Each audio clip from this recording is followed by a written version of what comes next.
busybodies who sit around passing absurd regulations to enhance their own sense of power and prestige, while having absolutely no sense of the regulation's realistic effects or expenses, because the parliamentarians are out-of-touch elites who despise the people they're supposed to govern and really should be tarred and feathered before being tied to a rail and tossed in the Zen River, then pelted with rotten vegetables as they float out of Brussels into the North Sea.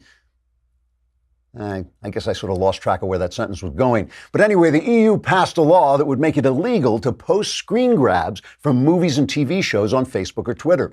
This would mean Europeans, or serfs and slaves as they're now called, would not be allowed to make those little visual/verbal jokes that enliven the internet with their rollicking hilarity. In a statement issued after the ban, EU President Klaus von Blunderschmuck said, quote, "Although these so-called memes may appear fun and harmless, they are in fact the beginning of a slippery slope that could lead to the sort of satire that mocks and belittles absurd abuses of power like this one by petty politicos like ourselves. We must protect the leaders of Europe from the wit of the common people," unquote. Dutch MEP Jonk Have Dunk for Brains addressed reporters under the moose head on the wall at his hunting lodge saying, quote, "A Europe that can recklessly publish pictures and ideas is only one dangerous step away from becoming a land of widespread artistry and free thinking. And those are not the sorts of things we want to see going on in Western civilization," unquote. Previous to this, voters in the United Kingdom reacted to the EU's officious intrusions by voting to exit the Union entirely. But elites are calling for that referendum to be held again until those darn voters get it right. Trigger warning, I'm Andrew Klavan, and this is The Andrew Klavan Show. I feel hunky-dunky, life is tickety-boo. Birds are winging, also singing hunky-dunky-doo. Ship-shape, tipsy-topsy, the world is zippity-zing. It's a wonderful day, hurrah, hooray! It makes me want to sing. Oh, hurrah, hooray! Oh, hooray, hurrah! All right, before we start the show today, I have to say I'm sorry for something stupid I did yesterday. I got a story off Grabien, usually an incredibly reliable site, conservative bent, but I always adjust for that. But they're very reliable, and they had this story that I reported here and actually tweeted out that the accuser of Brett Kavanaugh, Christine Blasey Ford, who is a research psychologist who teaches at Palo Alto University, and I quoted some attacks on her by students criticizing her, saying all kinds of things about her. That story, the Grabien put out, they later corrected and said they had gotten it wrong. The woman who is the teacher who was being criticized had the same name, Christine Ford, but was actually a different person. So I'm really sorry. I'm sorry I did it, and I'm really sorry I said nasty things about the woman that didn't actually apply to her, had nothing to do, obviously, with the story, since it wasn't true. You know what bugs me about it particularly is as I was reaching to tweet it in the morning before I came in, I had that little twinge I sometimes get before I tweet something. Whenever I get that twinge, I don't tweet it. So I actually went back and checked the story 3 times. And I thought, no, this is what they're really saying. They're really saying. So I went with it, and I was sorry. This is why I can't understand how people work for the New York Times. Like, that was an innocent mistake, and I feel really bad about it. Imagine how you feel if you were doing it on purpose. All right, tomorrow is the mailbag. If you want to get me to be 100% correct, just ask me your questions in the mailbag. All my answers are guaranteed to be correct and will change your life, sometimes for the better. What you do is you go to thedailywire.com, hit the podcast button, hit the Andrew Klavan podcast, then there's a picture of a mailbag. You hit that, and if you are a subscriber for a lousy $10 a month, you can ask me anything you want. Ask me about politics, religion, your personal life, and I think we're doing Ben's show tomorrow, so you'll actually be your personal problems will be broadcast all over the nation. So that will actually help your life by ruining it. Oh my God, there it is, the mailbag screen. We'll be hearing that about 15 times tomorrow, or until I have a heart attack, whichever comes first. All right, a lot of people ask me, how did you get a show on the Daily Wire? And the answer is they forgot to use ZipRecruiter.com. That's how you get really good employees. If you go to other job sites, they overwhelm you with tons of the wrong resumes.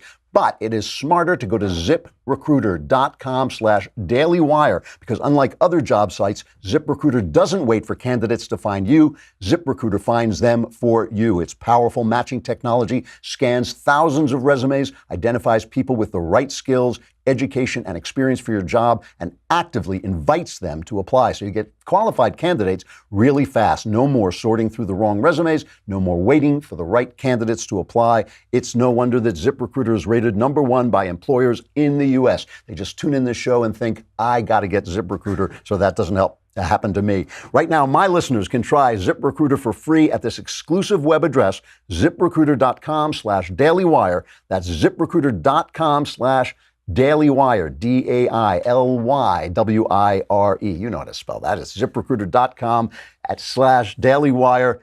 ZipRecruiter, it is the smartest way to hire.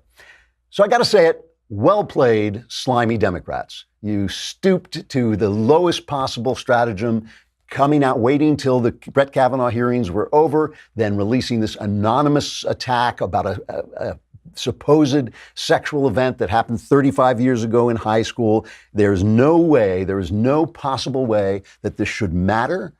If the guy's life has been as clean as it seems to have been for the last 35 years, there's no way it can be proved, and so there's no way to address it, personally. And yet, because of this Me Too garbage that's going around, some of it's garbage, some of it's not, but because in this case it is being used in a garbage-like way, well played, slimy Democrats. They had to put off the vote on Thursday, and they are now going to have a hearing where the lady will be able to come forward and state her case. And Kavanaugh, who not only says the thing never happened, he says he wasn't even at the party where it was supposed to have happened, he will also testify. Of course, the Democrats do not want this to happen. They are just trying to delay the whole thing. Dianne Feinstein has already said, we're rushing to judgment. They're not rushing to judgment. They're just going to have the testimony. You can bet they will do everything to obfuscate and delay. They will do everything they can to hold this off. That's all it's about. But you got it from Thursday to Monday. Well played, slimy Democrats. And just so we remember that this is who the Democrats are. It is not, for all I can tell, who the Republicans are. They have their own problems, their own things that I yell at them about. They can be spineless, they can be inert, but they do not do this stuff. Just to remember who basically made this a steady, standard operating procedure in Congress. Let us go back to Harry Reid during the Mitt Romney, Barack Obama election. He went out on the floor of the Senate and maligned both the Koch brothers and Mitt Romney. He said Mitt Romney didn't pay his taxes because on the floor of the Senate, you can't be sued. You can't be sued for slandering somebody on the floor of the Senate. And here was Harry Reid when he was questioned on CNN about these tactics. He used the Senate floor to go after GOP mega donors, the Koch brothers, and accuse Mitt Romney of not paying his taxes with no evidence. Let him prove that he has paid taxes, because he hasn't. No, I don't regret that at all. The Koch brothers, no one would help me. They were afraid the Koch brothers would go after them. So I did it on my own. So no regrets about Mitt Romney, about the Koch brothers, because some people have even called it McCarthyite. Well, they call it whatever they want. Romney didn't win, did he? Romney didn't win, did he? So it doesn't matter that I lied about him. It doesn't matter that I stood on the Senate floor, the floor of the United States Senate, and said he did not pay taxes. Romney didn't win. That is all this is about. So this is the thing this is why I say well played, slimy Democrats, because now we're all discussing, well, does it matter? Who do we believe? Me Too, sexual, high school, this and that, whatever. All that stuff. It's not about any of that. It is about they do not want a conservative vote on the Supreme Court because they believe the Supreme Court should be a super legislature that will churn out left-wing law. 5 people churning out left-wing law because they cannot get approval from the populace, so they don't need it in the Supreme Court. It's all this is about. Look, one of 3 things is true, right? One of 3 things. Either it didn't happen, that's one. 2, it happened and it speaks to his character. So for 35 years, Brett Kavanaugh has been a secret abuser of women. Soon all these women will come out and finally he will rip off his mask and reveal that he's really Bill Clinton in disguise or Ted Kennedy or one of the other scurrilous Democrats the left and the media rally round when they're the ones who are in trouble. And then in that case, I would say, get rid of him. Get rid of him. If he's really Ted Kennedy, if he's really Bill Clinton in disguise and this whole 35 years of absolute perfect reputation means nothing, then I'll say get rid of him. Then there's the third possibility that I talked about yesterday, that for 35 years he has been an unimpeachable terrific guy, doing what was right, trying to live an honest life. And once in high school, he got drunk and, mauled this girl. In which case, again, I just don't care. I do not care. I think you have to be able, if I was there the day after, that would have been a different thing. But we live in time, not just in space. That's why abortion's wrong. We're not only who we are now, or who we will be. He has erased that with his life, and I don't think he should be used. Now, the other thing is, it's simply, after 35 years, it simply cannot be proved or disproved. And I mean, I wrote a memoir with no motive but to speak honestly about my life and my conversion to Christianity, the great good thing. And now and again, I would bring the manuscript in and my wife would read it and say, that's not how that happened. It happened totally differently. And we'd have to discuss it. And sometimes she was right. Sometimes I was right. We forget things over 35 years. The accuser says she was drunk, that her memory is hazy. There's no way to prove it. And of course, all the left has to do is what Kamala Harris, former prosecutor, what she did, the way she put it on TV yesterday, is cut number 2. It comes down to credibility, to your point, Gail, and it's going to be about listening to what each party has to say. But I believe her. Listen, first of all, anybody who comes forward at this point to be prepared to testify in the United States Senate against someone who is being nominated to one of the most powerful positions in the United States government, that takes an extraordinary amount of courage. And frankly, I have personally prosecuted sexual assault cases, and my concern is, and she knows this, she is putting herself out there knowing that they're going to try and excoriate her. And she's doing it, I believe, because she knows that this is an important matter. It's a serious matter who serves on that court. And she has the courage to come forward. She has nothing to gain. Well played, slimy Democrats. Seriously, I mean, she looks credible. I believe her. Who cares if you believe her? Who cares if she looks credible? Doesn't matter. Doesn't matter. You are innocent till proved guilty. There is no way to prove this. There's no way to disprove it. There were no witnesses. The one witness she says was there says it also never happened. A guy named Mark Judge. He says it also never happened. Kavanaugh has been adamant about this. He says it absolutely, I never did this to anybody. Nothing like it ever happened. So it's brilliant. Now we're sitting around discussing, well, women must be heard. Why?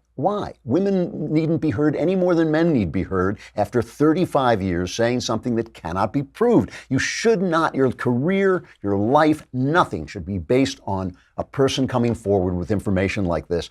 And we know how the press is going to play it. We know because they've already started. Yesterday, Matthew Dowd, who bills himself as chief political analyst on ABC News. And he's certainly, we have a picture of him, but you put the picture up just so you know who he is. Matthew Dowd, right, former Republican guy, calls himself a proud independent. This is what he tweets. Okay, listen to this. All right? This is in the United States of America. This is what this media guy tweets. Enough with the he said, she said storyline. If this is he said, she said, then let's believe the she in these scenarios. She has nothing to gain and everything to lose. For 250 years, we have believed the he in these scenarios.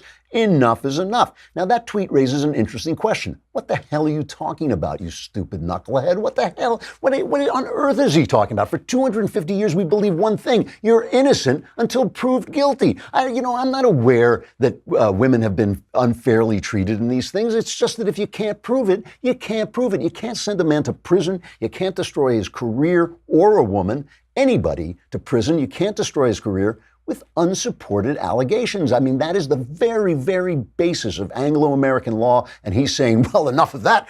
We've had quite enough of that justice for 250 years. No more. We don't want any more of that justice here. We want to delay this nomination. So we have, again, well played, slimy Democrats. It cannot be proved. And now too, they have managed to maneuver Kavanaugh into a situation where there actually is an issue.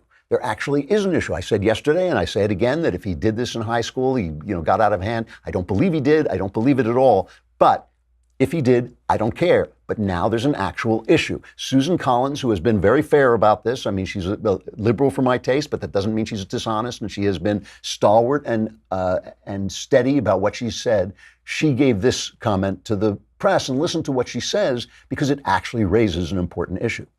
We need to know what happened. It's my understanding that the staff is doing interviews or has proposed to do interviews, and then that, I assume, would be the prelude to some sort of hearing. Senator Collins, how did you believe Dr. Ford? I don't know enough about Dr. Ford and her allegations yet to reach that kind of judgment. That's why having the opportunity to observe her being questioned, read a transcript or and a deposition, and make that kind of assessment is so important. Obviously, if Judge Kavanaugh has lied about what happened, that would be disqualifying. See, that's the well-played, slimy Democrats. Well played, because now you wait till the hearing is over. Then Dianne Feinstein releases this anonymous charge. Then the woman is forced to come forward because she wants to be heard. I understand that, and she has this memory. I have no idea what it refers to, but she has this memory. She didn't talk about it for 30 years, but then she did. No one else in the room corroborates, but there it is. She wants to come forward, and Kavanaugh says, and says he will say under oath, this never happened. I wasn't there. If he's lying, if it can be shown that he's lying, then of course that is disqualifying. Even I would say, you can't go to your hearings in the Supreme Court and commit perjury. After all, you're not Bill Clinton. You're not above the law. You're not a Democrat. You're a Republican. You have to obey the law. It's not, you can't just like drive your girlfriend into the drink and leave her there to drown while you set up an alibi and change clothes. My God, you're a Republican. What's wrong with you? What on earth made you think that you could transgress the law like a Democrat? Well, you can't. You can't. Why? Because we Republicans, we conservatives actually have principles, and we will hold you to them. So, well played, slimy Democrats. You have now put the guy in a position where there is something on the line, which is whether he's lying. But it's not whether you believe the woman, it's whether she can prove these allegations. That's the only thing that he has to stand up to. Only proof, not allegations. You know who else is playing this well, though, I have to say? Donald Trump. Donald Trump has been unlike himself. He has been really restrained, really measured. His comments have been excellent. Here he is talking about this just as the press shout at him. They had this information for many months, and they shouldn't have waited till literally the last days. They should have done it a lot sooner. But with all of that being said, we want to go through the process. One thing I will say is that, as I understand it, Judge Kavanaugh spent quite a bit of time with Senator Feinstein, and it wasn't even brought up at that meeting, and she had this information. So you would have thought certainly that she would have brought it up at the meeting, not wait till everything's finished and then have to start a process all over again. But with all of it being said, we want to go through a full process. I have great confidence in the U.S. Senate and in their procedures and what they're doing, and I think that's probably what they're going to do. They'll go through a process and hear everybody out.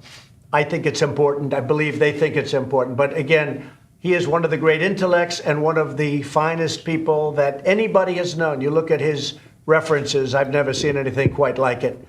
Smart. Don't back down, but don't jump the gun. Plus, he finally declassified some of these documents that will tell us whether the FISA warrant in the Russia collusion case was actually a political document or not. He said he's going to he called for the immediate declassification of selected portions of the FISA application on former Trump foreign policy aide Carter Page, as well as all FBI reports prepared in connection with the FISA warrant request. People have been calling for him to do it. I think it's a great idea, and I love the Democrat reaction. The Democrat reaction is basically, you can't interrupt our baseless innuendos with the truth. We're lying here. Hold down the truth, please. Hey, could we have some cover up to cover as we slander you, please? So there's one guy, Senator Eric Swalwell, one of ours. He's one of our senators in California, Congressman Eric Swalwell in California. In 2017, he called for, he said, if the president wants to say that Susan Rice committed a crime, he has the power to declassify. Let him declassify the documents. No one else has that power. He could actually show us where the crime was. I don't expect he will, because I think this is just more obstructionism. Yesterday, when he heard the news that he was going to declassify governments, the same guy Congressman Swalwell goes, lawless. He's absolutely lawless. Donald Trump is the subject of an investigation. Using his power to selectively release classified information is an abuse of power. It's like, do not interrupt our baseless innuendos with the truth. The one thing I got to say, the Democrats, they are slimy, they are low, but they won the day yesterday. So well played, slimy Democrats. My congratulations to you all. You can pick up your Emmy at the Emmy program, but no one will be watching. All right, we got the Lefties Dictionary is back. Hooray, it is back. This is one of my favorites. Its I is for intersectionality. I is for intersectionality. Intersectionality is the theory that people can be understood through intersecting social identities such as race, gender, class, and sexual orientation. It's only when the effect of all these interwoven identities is fully understood that a person knows how much he's allowed to blame his crappy life on white men. Blaming one's crappy life on white men is called being oppressed. And being oppressed gives you the right to shout stupid stuff while wearing a pink hat that makes you look like a complete idiot. This is a good thing because it keeps you from having to take responsibility for yourself, which can use up a lot of your social media time. If you don't have enough intersecting social identities, then you are designated as just some schmuck or a white man. As a white man, everything's your fault. And you now have to work for a living to pay taxes to support intersectional people so they have more free time in which to blame you for their crappy lives. Now, you may say, well, wait, in America, people aren't really oppressed very much, and they can improve their lots by rising above the dysfunction in their communities in order to live productively. These are called facts, and under the rules of intersectionality, people using facts are fascist and can be shouted down and hit with sticks. You may say, what? If you shout people down and hit them with sticks, then you're the fascist. That is called logic. And under the rules of intersectionality, people using logic are fascist and can be shouted down and hit with sticks. Some people object to the underlying ideas of intersectionality. These people say that intersectionality is just a way of organizing Americans into random interest groups in order to turn them against one another so that leftists can seize power by pretending they're alleviating various forms of oppression that don't actually exist. These people go on to say that each person's identity is unique and God-given, and that what you make of your life depends on your choices and the natural luck of the draw. These people add that, in fact, if you were lucky enough to be born an American, you've already been given a head start and have no business complaining about anything, so take off your ridiculous pink hat and stop shouting stupid things and go get a job. This is called truth. And under the rules of intersectionality, people who speak truth are fascist and can be shouted down and hit with sticks.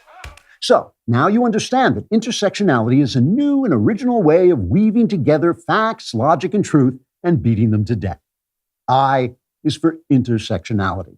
I'm Andrew Klavan with the Lefties Dictionary. This is great. Rebecca Shapiro, the talented Shapiro, as we call her, does the great artwork on those. They really are good. They really came out well. I'm incredibly happy with them. And well, are we making these into a book? Trying to. Come on. Get with it. We got a lot coming up. Jenna Ellis, one of our favorite guests. Yesterday was Constitution Day. Today, we're going to talk about her book, The Legal Basis of a Moral Constitution. We had a great interview with her. Really interesting argument that she makes. Later today at 6:30 p.m. Eastern, 3:30 Pacific, our next Daily Wire Backstage will be going on with Ben Shapiro. You may have heard of him, the Daily Wire God King, Jeremy Boring, me, Elisha Krauss, and our special guest, Glenn Beck, who we have brought in simply so we like blowing smoke at him and drinking in front of him because it drives him insane. But he's got a new book called Addicted to Outrage. I just got my copy. I haven't had a chance to read it yet, but I've talked to him about the stuff in it. It is really fascinating. We might even let Knowles come in. Well, maybe. Okay. No, he will be there with us all, and we'll be taking questions, but only from Daily Wire subscribers. So make sure to become one today, which will also get you in the mailbag tomorrow. Again, that's today at 6:30 p.m. Eastern. Join the Daily Wire Backstage with our special guest, Glenn Beck. Become a subscriber, and you can ask us questions. All right, we got to say goodbye to Facebook and YouTube. Remember, tomorrow is Mailbag Day, so go on thedailywire.com if you're a subscriber. Hit the podcast button, hit the Andrew Klavan podcast, hit the mailbag. Ask me anything you want, And all your questions will be answered, answers guaranteed 100% correct, and will change your life for the better. Pfft, who knows? All right, come on over.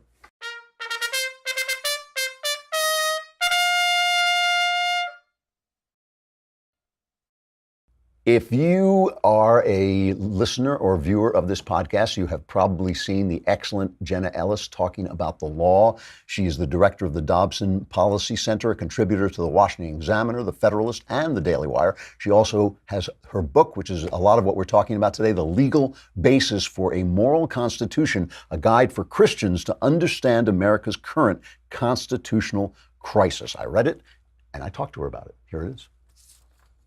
Jenna, it's so nice to finally meet you. Yes, thank you. You too. Yes, it's great to have you here, and I finally get to talk to you about your book, The Legal Basis for a Moral Constitution, which is really interesting. Before I talk to you about that, though, I want to ask you a little bit about a comment you made on the show a while back, that you yourself had kind of lost some faith. You had a crisis of faith, had become kind of a feminist. And how did that happen, and how did you come back? Yeah, that's a great question. So I grew up homeschooled all the way through. I had parents who were absolutely, and they still are absolutely amazing. And I grew up very founded in the Christian worldview, understanding truth, being a Christian. And then I went to law school. And I went to law school with the intention of being a career prosecutor. That's what I wanted to do. And law is taught in law schools today as whatever the legislature sets is legitimate. So it's completely arbitrary. Whoever is in authority now, then they can enact whatever they think is okay. And whatever is not permitted today could be permitted tomorrow. Whatever is prohibited today, we could be fine with tomorrow. And so there were no objective truths that were taught in law. And so I didn't get a sufficient answer from professors of mine who actually were Christians about how we can go into the court system today and advocate for objective truth and morality. And that really spun me into a crisis of faith, because I had loved law. I upheld justice as probably the prime virtue, which now I understand truth and objective truth is really what we're striving for. And so that really bifurcated to me my faith in one corner, but then the law in another. And so I didn't see how, well, why shouldn't we have civil unions? Why shouldn't we do all of the social issues? Why doesn't the left have a point? And so I would have identified, and I did, as a feminist, and saying, these types of social issues, there should be no moral basis to the law. And that question kept really nagging at me. Mm-hmm. And so once I got into practice, I had to find out for myself, what is a real answer to this question? And so through my study and research for about 5 years, that became why I wrote this book, is to actually have a genuine answer that's better than just, well, whatever the legislature says and whatever civil society decides today that they want, now that's okay. And I wanted a more satisfying answer. And so the curve back, if you will, into faith was through understanding where law's origins are from and where morality genuinely comes from. Really interesting. I mean, one of the things I really liked about this book, and the minute I read it, I thought, gee, I haven't heard this argument before, was you say that when we discuss the Judeo-Christian basis of our society, we always get into an argument about whether the founders were Christians, and many of them were deists, and many were Christians. But you say that that's not really the issue. The issue is whether they were lawyers. Why do you say that? Yeah, so if we look at even law today, when I go into a courtroom and I, as a prosecutor, and I would say we need to enforce this particular law, there is no defense or argument about the people who enacted that law, whether or not they were sincere Orthodox Christians. That's not the basis of legitimacy in law. It matters, where does the authorization and authority to enact those laws legislatively derive from. And so in looking at the profiles of our founding fathers and what they actually did in our legal documents, the Declaration of Independence and the Constitution, it doesn't matter as much whether or not they were sincere Orthodox Christians in their personal lives. It matters, what did they put into our legal documents so that 200 plus years later, we can look back and say that is the basis of our law. That's what they meant, because lawyers kind of have a language. They know what each other are talking about all the time, right? So they were very specific. explain to people, because a lot of people do not know this, what is the relationship between the Declaration and the Constitution? Because people think, well, the Declaration just said we're free, and then the Constitution is the law, but that's not really true, is it? Right, it's not, because the Declaration was the first legal document that essentially effectuated our national sovereignty. And so a lot of people will say today that the Declaration is just this, wonderful historical document we celebrated on the 4th of July, if they even know that. Right. But really the Declaration set out our worldview statement, and it legitimized why our revolution and our separation from England was an exercise of legitimate authority. And so when they started out and they said, we hold these truths to be self-evident, they were saying truth is discoverable. All men are created equal. They're endowed by their creator, not their government, with certain unalienable rights. And among these are life, liberty, and the pursuit of happiness. And that was their premise, to say this is the only proper role of government, is not for the government to give us our rights, like most of the other societies today, and certainly England then, but rather saying that our unalienable rights are what the government is designed to preserve and protect. So they provided in the Declaration the only mandate for government.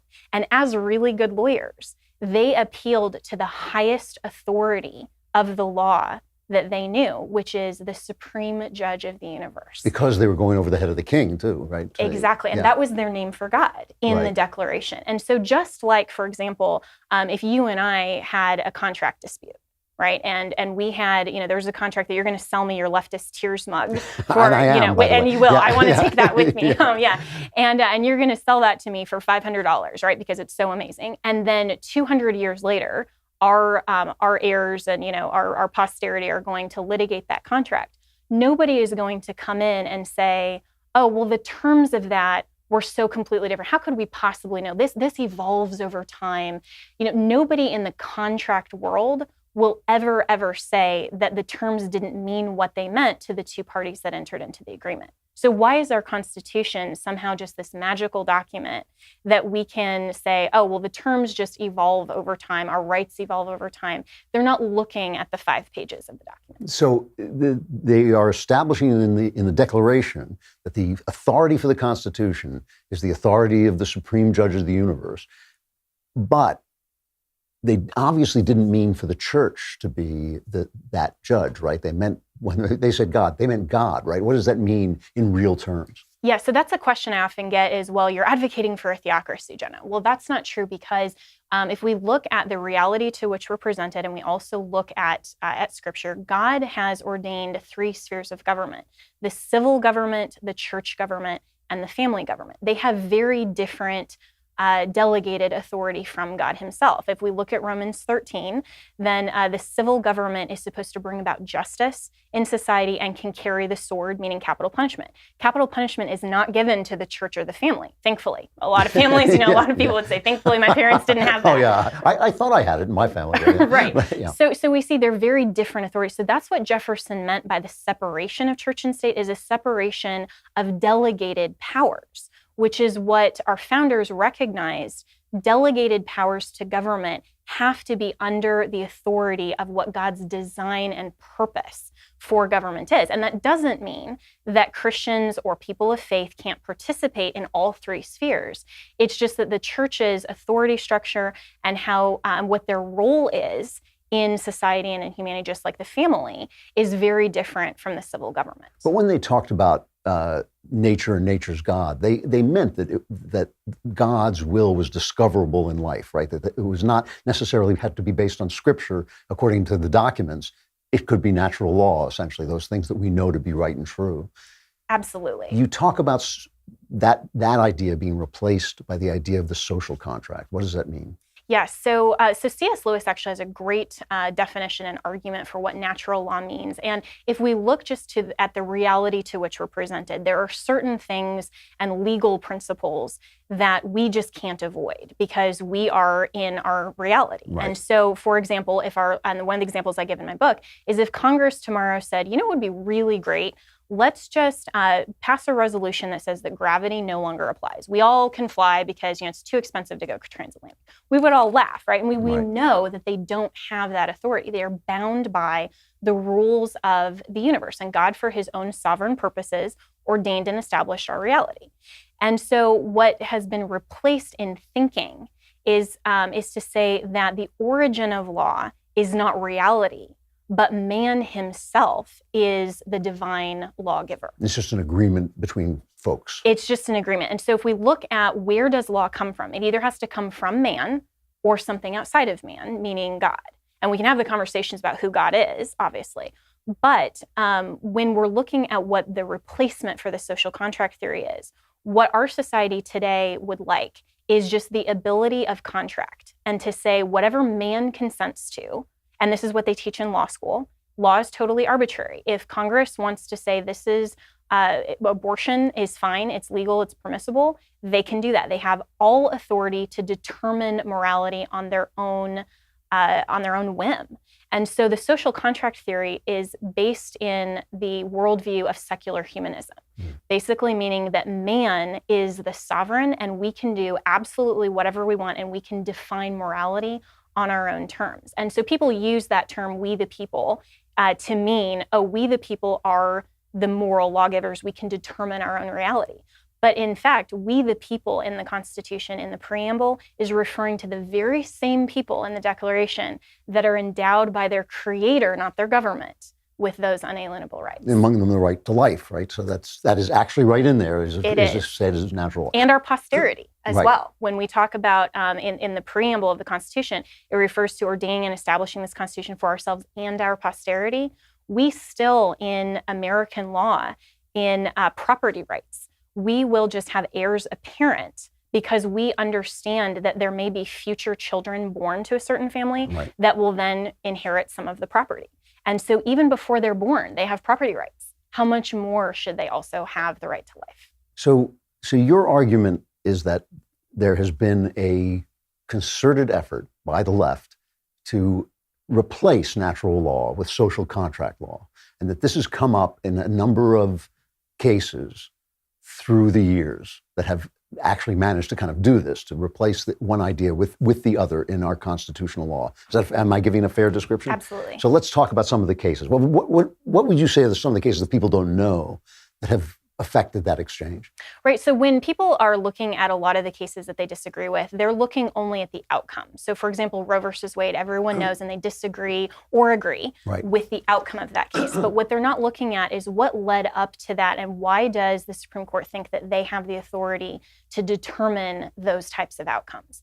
So with the rise of the sexual revolution and with this idea that man can determine his own reality and that our rights, rather than being pre-political, unalienable before our Constitution. And if you think about that, the Declaration was referring to rights in 1776. The Constitution wasn't ratified till 1787. How could they possibly be talking about constitutional rights? And so what happened with the rise of the sexual revolution is that the progressive left wanted to legitimize their immorality. And they had rejected the church sphere as an authority and the family as an authority. So they're only left with the civil government. And so with that, they wanted the so-called right to contraceptive, to abortion, to same-sex marriage, all of those things.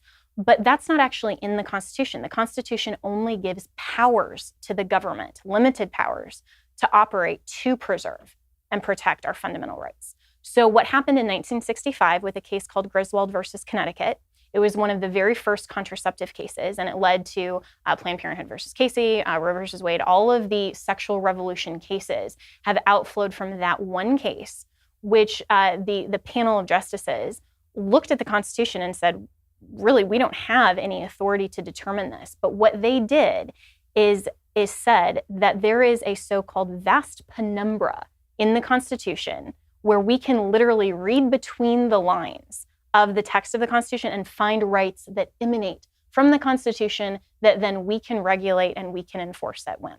So it was entirely a legal fiction. And what was the issue this was dealing It was a with? contraceptive It was the case. contraceptive one, okay.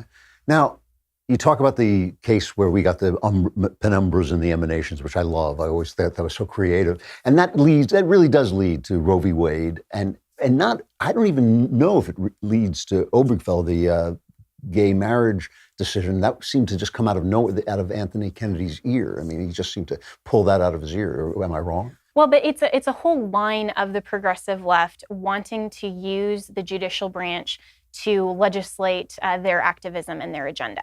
And so as a conservative myself, what conservatism is conserving the rule of law, conserving the limited powers and the actual proper role of government.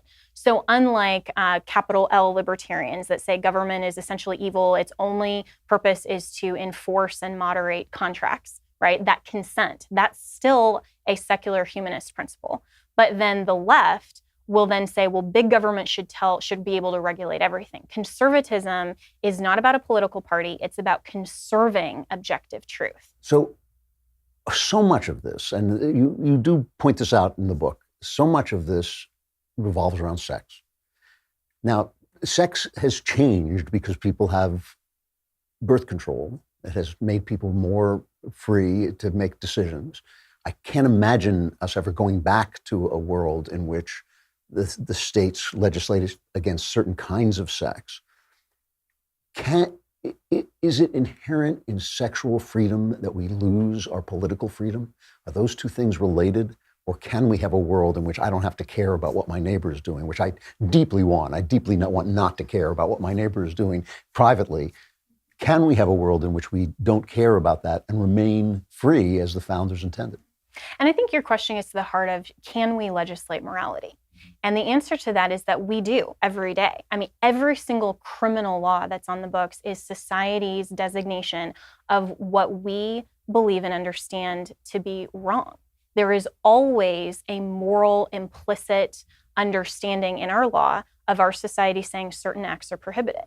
And so when we're looking at the sexual revolution and this whole idea that mere consent, and you have to be a person of the age of consent, to say, we're going to enter into this contract, that divorces any sort of moral component to that. And so the question becomes, at what point does the civil government have a mandate and an obligation to protect and preserve our fundamental rights, but then also with that, enact justice in society? And so I don't think that those two premises are mutually exclusive. When you say that an individual should have liberty and freedom, that's true, but our liberty and freedom isn't the ability to do literally anything that we want. Our criminal law tells us that. Now, I have the liberty to make bad choices and accept the civil society consequences for those choices. That's what we do in court every day in the criminal context. But for the government to say we have to completely step out of any sexual issue is not enforcing and enacting not only justice, but also preserving and protecting certain rights. And so, for example, when we look at something like pedophilia, when we look at the progressive left, how they are wanting to separate this idea of personhood and say, you're only a person after you're born. Well, if you do this, and Ben Shapiro talks about this really well, if you designate personhood at any other point than the time of conception, then there's no reason not to draw the line anywhere you want arbitrarily. So what's to stop someone from saying, well, personhood doesn't attach until 16 or 18. So now you're left with, there's no crime because love is love. And if a pedophile would go and perpetuate that act, well, it's not really harm because that child is no longer a person. So you can see how the understanding and the philosophy will get us so far down the road unless we understand the legitimate role of government. Which would be, but it would have to be at the local level, right? I mean, the federal government is given no right to legislate our private lives. Absolutely. And that's something where the federalism model, we have to understand that there's two dual arguments here. One is what can the government and should the government do? And what are the limited powers that are actually granted to the federal government? So the easiest way and the most proper way to overturn something like Roe versus Wade or Obergefell is to simply say that the federal government doesn't have domestic relations or healthcare as their ability to legislate and to leave that to the state level. But then on the state, then they still have to go by the Declaration's mandate as well. Okay.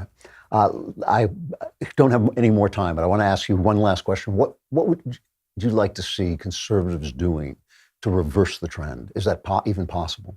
That is a great question. And first, we need to be educated. We need to actually understand, like I did, I wanted to understand what is the genuine argument here. Because if it's just what I believe versus what you believe, that's not getting us anywhere toward truth. We have to understand, where does law come from? Educate ourselves, have not just some arguments, but have the best and most accurate and truthful arguments. So we have to first educate ourselves, then we have to get involved. We need to be involved in our government process. We need to be speaking on these issues.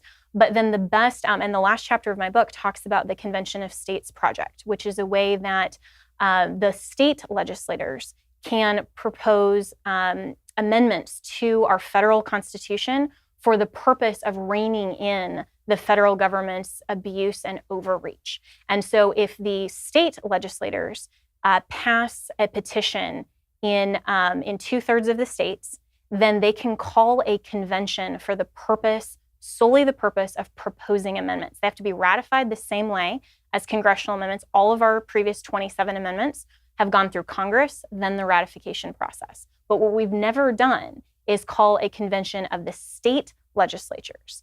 And they're the ones that really need to be determining all of these social issues. They need to call a convention of the states, and they need to rein in the federal government. There's a great project right now called the Convention of States Project, conventionofstates.com. And that is for 3 different areas: for term limits on Congress, a balanced budget, and then also for judicial activism and overreach, for reform of the judiciary. And we absolutely could deal with some of these issues and some of these cases that we're talking about through a convention of the states. Great. Jenna Ellis, the legal basis for moral constitution. Where do people find you? Where's the best way to look for you? Yes, so I'm with the James Dobson Family Institute, and so you can find us at dobsonfamilyinstitute.com. There's a profile under the public policy tab, and my email address is out there, so if you have any questions, or certainly on Twitter or social media, now that you're following me on Twitter, yay, you can find me there as well. All right, great. Thank you very much. Thank you. All right, Jenna Ellis, we will always have her back, and there's so much stuff going on about the Supreme Court. I'm sure we'll hear from her again soon. Good interview.